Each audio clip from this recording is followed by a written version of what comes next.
All right, welcome back, everybody. We're back for episode three Three. of the B-Boys podcast. And let me tell you, bro, so much has happened in the last, week and a half. Yeah, that's We huge. probably should have broken this down like into 3 episodes, but we're back. We got more followers. We got more likes. We got people who have come up to us and been like, hey, can we get interviews now? So, dude, I'm telling you, man, building off number 2, we're getting pretty famous, my guy. Yeah. We have, instead of 30 people watching, we have 40 people now. They send more. Welcome back to the B-Bot podcast. We're on episode 3. We're excited to be here. As always, at the Mayfield batting cage, representing Del Rio, Texas. We're very grateful that we're here with you guys, and thank you for giving us this opportunity, and thank you for giving us 5 minutes of your time. So let's jump into it. Let's go. Louisiana. It was good. It was hot. Hot. Very, very humid and very hot. But it was a lot of fun. I enjoyed it a lot. All my friends were there. I was able to support them. Even though we lost to a lot of good teams, I still had so much fun. The overall experience was amazing. The beignets were amazing. Oh my gosh, I want some more beignets now. What is beignet? Beignet is like a square bread. It's kind of like what's it called? How do you...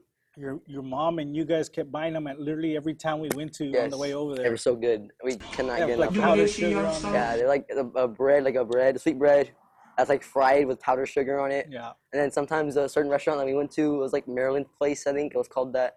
They had cookie butter beignets. So, oh my gosh, those were amazing. It was a mix of peanut butter and cookies, and they were put in a dip. And normally they stuff them with the cookie butter, and we tried the butter, and oh my gosh, it was so good. We couldn't get enough of them. They were amazing. They were pretty good. Let's break down games. So you started pitching. They started you very first game of the regional tournament in Babe Ruth. You played against Eagle Pass, 14U. You started for them. Walk us through your frame of thought, how that went for you. I know we reviewed footage. How was that for you? So honestly, when I told them before the game, they were confused on who could pitch. So I was like I want to be vocal. So I was like, who can I was like, Coach, I can pitch for you. And they're like, yeah, you can pitch. So there you go. I'm starting to warm up already. And it's a little warm in here. We're at the Mayfield batting cages. So I want to thank them for allowing us to be here and let us film out of their studio here at the batting cages. Come by and see them. You can also reserve your cage online. So thank you, Mr. and Mrs. Mayfield. So yeah, you were pitching. You told me, hey, I can start. Yes. So I was trying to be vocal. I was like, hey, I can start. So next thing you know, I'm warming up, stretching out, getting the dugout. Getting the bullpen. Sorry. Yeah. I just talk to my catcher. Just tell him what I throw and what we're gonna be doing. And so I get into my stretching, my throwing. Towards the game time, I got worked up big time, and everything that I trained for, gone. So no, I was just relax. I was trying to take deep breaths, just relax, let them hit it. They ended up getting some good line drives off of me. I wasn't mad about that. Few walks, that was it. Maybe like 1 strikeout. I did okay. It wasn't my best day, but I did okay. But they put me out next inning, so it was whatever. I did pretty good in my opinion. So you did good your first inning. They had you pitch in the first inning because in Babe Ruth they have the pitch count, so we got to be strategic. And so shout out to Coach Darren Casillas and shout out to Coach Daniel Randez for taking the boys out there. And it is rec ball, so they take time out of their lives and their businesses to take all the boys out there and without any pay or anything like that. So shout out to them. But there is a strategy behind it. You can't just pitch your pitcher and waste them all in one game because there's 4 games. And so you did well on that game. I think I wanted to highlight that game because 14U Eagle Pass, they ended up taking the whole thing, and so they're on their way to is it New York? I don't know if it's New York. I think that's New York. Las Vegas, but yeah. Yeah, they're going to the World Series. So shout out to them and great coaching staff out of Eagle Pass as well. We had a great time out there and we learned a lot. It was 4 games out there. You got to pitch one other game as well. Yeah. And then I think your last game you started second and played second. The balls were coming a little faster than what you're used to. They had some good pitchers, and that's what we kind of expected. So it was good stuff, right? Yes. On the way back, we finished on Friday. On the way back, we stopped in San Antonio, and your travel team, South Texas Sting, with Coach Jake, wanted you to pitch on Sunday. And so they're like, hey, can Leroy play on Sunday? You ended up playing in your All-Star uniform because we weren't anticipating playing on Sunday. So that was really cool that happened. So we're glad to do that. But that was awesome. Yes. Yeah, that was a really good experience for us. Yeah. Also, first thing that's ever happened to me during that tournament was somebody hit a home run off of me. So that was pretty crazy. I honestly couldn't believe it. Well, that was The Sunday on tournament. Sunday tournament when we got back with Sting. Yes. You guys were playing against a 16U team, and you guys are 14U, and you were pitching, and it was beautiful. It was a sight to see that nice home run. Yep. That big boy came up and swung that bat, and it's just one of those things that as a pitcher you got to take, right? Yeah. How'd you feel about that? At first, like, I saw him, I threw him a low fastball, and when we just turned on it, I was like, no way. And I like saw the barrel, like it was a direct barrel, straight line drive. I saw it go out. I'm like, oh shoot, please don't go out. And it went out. I was like, ah. I took a walk around the mountain, like, dude, I can't believe it. Like, that actually happened. So they gave me a ball, whatever. But yeah, I couldn't believe it. My coach was so proud of me because he said I did really good at pitching. So yeah. Well, the thing is that you threw a strike. So it's, as a coach and most of the coaches that we hear when we're at the games, they want you to throw strikes. They want to make your defense work for you. And so, I can understand why he said that. So that was really cool. Also, want to take a minute to recognize Hulk Hogan. Hulk Hogan passed away. Yes. It was a little random injection there, but they just happened yesterday, July 24th, 2025. And so he was a legend, speaking of sports and everything that has to do with sports. He was a legend, and he passed away. And so condolences to the family, prayers for his family in the next couple of days as they go through the funeral arrangement process. Next thing, Chino up there, and we got to try out. Well, you tried out with Chino at the Angels tryout, yes, right? he was there. Yeah, he was there trying out. Also, you can find that on our YouTube. The South Texas Angels and Eagle Pass tryout session was recorded live there.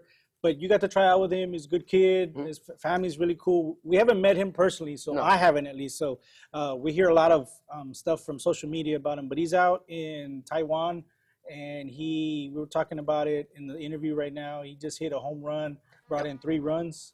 Yeah, and he pitched too. So they ended up winning that game 8-2. Played against Panama. So, yeah, he says he did play against Panama. Awesome. Yeah, so that was a really cool hit from him. But anything you want to touch bases on over the last couple of days and what's coming on? What's next for you? Well, I did want to say one more thing. Ozzy Osbourne passing away as well. So that was very sad. Yeah, everybody's passing away, the celebrities and stuff like that. So condolences to the Osbourne family and all of Black Sabbath and the fans and stuff. Sincere condolences to you guys. Community events. I know Coach Diego reached out, said they have flag football championship going on tomorrow, so we might be out there covering that as well, doing some additional interviews. This episode 3 of the B-Boys podcast, you can find us at YouTube, Lee Briones. We set up the YouTube under Lee Briones because B-Boys was kind of non-existent at that time, so you can find us under there. And we also do the live streaming of games. We do basketball, we've done softball, we've done, of course, baseball. So we're out streaming games, and you'll be able to pick it up as you subscribe and like to our website. Also want to bring up a little bit about how now everyone is starting to try out for fall ball. So you tried out for Angels. Little Eddie was talking about tryouts for the Horns. There's some teams in San Antonio. South Texas Sting is also trying out for fall ball at San Antonio. So reach out to us. Send us some information. We have the website. We have a new Facebook, the B-Boys sports page, where we can upload all of your flyers for the additional fall ball seasons that are coming up. But I'm grateful that we've been able to spend this summer out filming. We've been out playing ball, working out. Yes. In San Antonio. It's been great. It has been. It's been a great summer. I've enjoyed it a lot. One of my good friends, Eddie Amezcua, he's going to be coming up here. He's a catcher from Del Rio, Texas. He's one of my good friends. I've been friends with him for a good while. He's a catcher. I'm a pitcher. We have that little connection. He plays with the South Texas Horns. He's a great guy. So here he is. He's coming up next on the interview, so stay tuned. All right, and we're back with another interview here on the B-Boys podcast. We got the infamous Little Eddie, Little E. What's the nickname that they give you? Eddie Spaghetti. Eddie Spaghetti, because he got spaghetti arms. All right, so nonetheless, introduce yourself, where you come from, a little bit about your background before we even get to baseball. Hi, I'm Eddie Amezcua. My parents are Eddie and Annie Amezcua. I come from Del Rio, Texas, and I play with South Texas Horns. Really cool. And so I think it's fair to note, you know, the community involvement that your family has in our community, what your mom and your dad do. Your mom comes from the Fernandez family, and your dad comes from the Amezcua family. They have a couple of businesses in town that are always supporting Buffalo Wings and Rings, Skillets. I think they're almost going to own Del Rio too, right? Just kidding.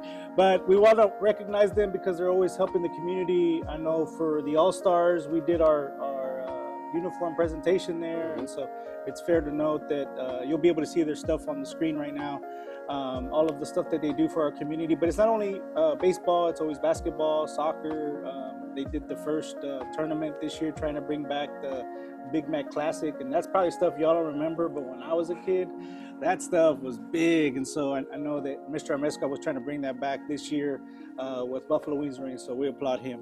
So tell us a little bit about yourself and how you got involved into baseball, because you play baseball, correct? Yes. What position do you play? I am a catcher, like my hat says. Tell us a little bit about what inspired you to do baseball. So I first started when I was like 5 going into 6, just regular baseball. That's the time where I just kind of went on the field and just ran around. Yeah. Probably when I was the batter, I probably hold the ball. Well, Papo's 14 and he still kind of just does that, run around and stuff. So don't worry about it. That stuff doesn't go away. Yeah, and I joined my first travel ball team when I was around 8 years old. Very cool. What team was that? Patriots. Patriots. Who's the coaches there? That was Esteban Flores, Adrian Vargas, and yeah, shout out to them. Absolutely, real cool. And so, what kind of developed you into becoming a catcher and stuff like that? I mean, because a catcher, you get beat up a lot. Yes. I mean, sometimes people don't get to see what happens after the game, the bruises and the back and the knees and all that stuff. So, what made you develop into that? Well, what first made me start going into catching was when I first started, I was really bad. You know, I would be on the bench half of the game, and I'm like, I want to fix that right now and right then. Yeah. So I just found a position that looked cool, and I stuck with it, and it's been one of the funnest positions I've ever played. Oh, nice. So you just came back from a catcher's clinic. Yeah. Talk to us about that. Where was that at? So that was at Houston. It was called NYABC. It was run by Coach Rack and Coach Bougie.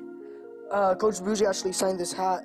Oh, cool. So who's Coach Bougie? So Coach Bougie is one of the best catcher coach out there. He runs a social media, Catching Made Simple. Is that him right there? No, this is Coach Rack right here. Cool. Let me show it out to the people right here. So they're part of the Savannahs. Coach Rack is a part of Savannah. Coach Bougie is more on social media and helping out people.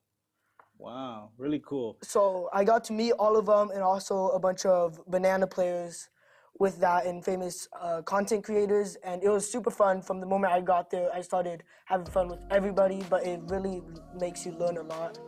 So compared to other camps, really, it's less expensive from other camps, and whenever you get into sessions, it kind of automatically goes into one-on-ones. So they break you up? They break you up into groups. Oh, nice. And then it's just like one-on-ones from those. So you touched on something right now, expense. You're young, you're in summer break. It's July 25th right now. What have you done all summer? Mainly just practice baseball. Practice baseball, and that's where I was going with.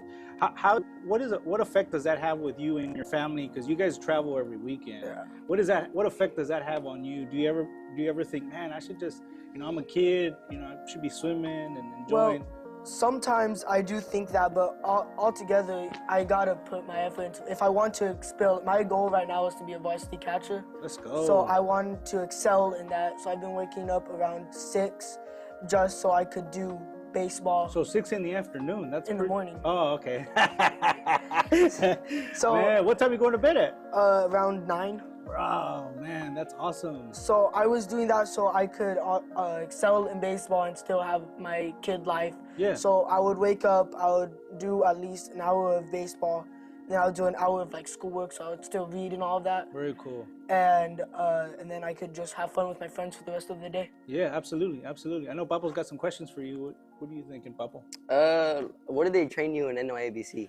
In NYABC, it started off as a catching camp, and it still trains you as that, but it trains you how to be either a banana or a pro baseball player. Right. So you are 12 years old. Yes. Right. And Papo, you just turned 14. We actually have a picture that we showed where we got to play with him when we talked about playing with the Horns, and we got to close out an inning for Coach Diego. Little Eddie was your catcher. Yeah. We thought that was really cool. Eddie's dad and I, we had a little moment there because we're like, man, there's such an age difference, but the escalation of baseball, where it's a community. You meet, and even though there's a year or two gap, they got to play together. So it was really cool for us as dads to see that happen.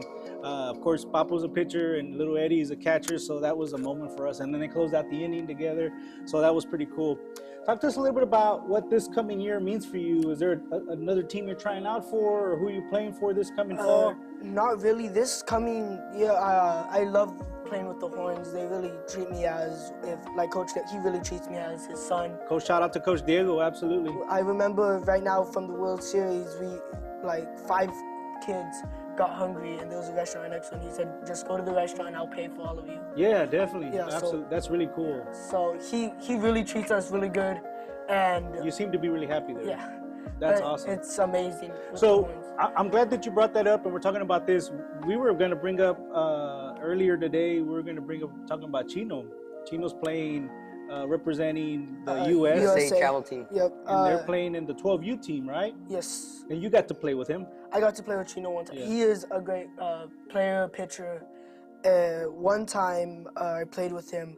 He was outstanding hitting. I think every game he at least got 1 home run. Yeah. So And he just did a home run, I guess, three- last night yeah. because we're a 12-hour difference, right? So he got a home run last night, a 3-run. Brought in 3 runs on yeah. that home run, including himself. So that's pretty impressive. Let me ask both of you guys, when you guys go into a team, you've obviously played with the Horns, you play with the Angels, and the summer you play with Sting. What is it that you get from your other players that you see, wow, he's good, wow, he does different? What is it that you guys get from that? Does it give you more motivation to increase your knowledge and to want to do better? What do y'all get? Papa, what do you think? Honestly, I kind of do get that, but it's mainly from my coach, Coach Jake from Sting. He's a really good guy. He has a lot of baseball IQ. He plays college ball, so he knows everything about baseball. So the one thing I'll do wrong, he's on me. He's making sure I do it right. He's a great coach. Well, and he's one of the coaches I've seen that automatically stops the play right after, or stops the game, or calls a timeout and brings you guys in, and then breaks you down on what happened and what should have happened and what he wanted to happen. So that's pretty cool. Mm-hmm. Little Eddie, what do you see when you go and you play and you see another player come in or another coach? What is it about that makes you want to continue to get better? So on my team, everybody pushes everybody, but if another person sees you do a mistake and the coach doesn't fix you, they'll always talk to you and say, "Hey, this is how you do it better." Yeah. All that. We just accepted 2 new kids into the Horns, and they've done phenomenal with their work, and we still are helping them, the kids and coaches, helping them out. Real cool. So I'm gonna ask both of you a question you don't want me to ask. Okay, this is a question that no one likes, and this is a situation that you guys have both been in that no one likes. Talk to me about your attitude, both of you. Talk to me about your attitude when you go onto a team, or even if it's your team, and you don't get to play the whole day. You don't get to play the tournament. For whatever reason, there's another player that comes in, and essentially speaking, you get benched. Talk to me about what goes through your mind. Little Eddie, you go first. So when I get benched in travel ball, what I'm only focused is, instead of getting angry on myself and at the coaches for taking me out, I put that all anger into my bat. There you go. And I just hit There you real go. hard. So essentially saying is you work internally, you try to fix yourself, and not necessarily blame anybody. Yes. Man, let's go. Good job. Honestly, for me, when I get benched, I don't take it seriously. So I'll see my players coming in. I'll give them a high five. I'll be supportive. I'm like, hey, let's go, and I'll start cheering. I'll try to start a rally while I'm on the bench. Just take time to see what they're doing wrong, and study the game and how the pitcher's throwing, how they're hitting, what they're doing wrong, what they're doing right. So all that. Really cool, yeah. So it gives you an opportunity to kind of study the field. You know, to be honest with you guys, those are extraordinary answers, because the first reaction when you're first playing baseball, it's your first season, is to get mad. Like, why not playing? I put in the work. And as coaches, the hardest decision they have to make is pulling a player, right? And so either way, it's a tough scenario, and it's always about how you take it as an athlete and you move forward. Sometimes the same thing with strikeouts. You know, walk me through what your guys' mental process is whenever y'all get strikeouts, little Eddie. So on strikeouts, I mainly focus on at least having a swinging strikeout instead of looking, because looking makes it way harder for you to get back in a swinging. But if I do strike out, I soon get over it, because I don't want that to make my game and ruin the whole team's game, because if one person gets down, It's easy to everybody else get everybody down. starts getting brought down. And you've had some tough games. Yes. We've seen you guys go all the way down to Corpus Christi for the World Series. Recently, y'all were in Round Rock for the World Series. Like, you guys have played some heavy games against some strong pitchers. And in the 12U program, again, you got Chino out there. You got a bunch of these kids from Eagle Pass that are playing, that are phenomenal and doing great. But you guys are representing the Del Rio, Del Rio City, and so it's good, for publicity for our town. But I think what's really important is to understand that you can't always hit, right? Yes. It's always what you do. Papa, what do you think? Honestly, whenever I strike out, all I'm worried about is I'm swinging, if I'm battling, if I know what's coming, if I don't know what's coming. Always looking at my third base coach for signs, see what he wants me to do. But if I do strike out, like if it's a good pitcher and he's throwing heat, I'm like, all right, it's fine. Like, I'll get over it. But if it's someone who I know I can hit against and I strike out to him, I get a little down. But I get over it, and the next thing you know, I'm good. Yeah, I think that's the biggest thing, is getting over that hump. Well, thank you for your time, and thank you for being with us. I'm going to give you a little bit of time to talk about your fall. Are you guys having any tryouts for the Horns for your fall season? Do you want to talk about anything about any kids that may want to try out with you guys? You guys are local in Del Rio. Yes. So do you all have any tryouts coming up or anything like that? Horns don't really have tryouts, but you could always ask the coaches if you could be on the team. So who are your coaches? Coach Diego? Coach Diego, Coach Jesse, and Coach Leo Gonzalez. Leo Gonzalez. So reach out to them. Reach out. And I think you guys are on Facebook as well. Yes. I think y'all are on Horns Baseball. So you can always reach out to them if you want to try travel ball, and they would always accept you in and give you an opportunity. give you an And then opportunity. First Lady Cici Cadena, which is Coach Diego's wife as well. She's pretty active on their social media. Before we leave, a shout out that you want to give out to any of your coaches, your parents, your friends, anybody you want to acknowledge today? I just want to shout out everybody who has supported me in baseball, because I know I wasn't the best when I first started, but I've always tried to be better, and I'm still trying to get better. All right, awesome. You think we can get free wings now at Buffalo Wings or Wings? Maybe. Teachers 50% off. Hey, let's go.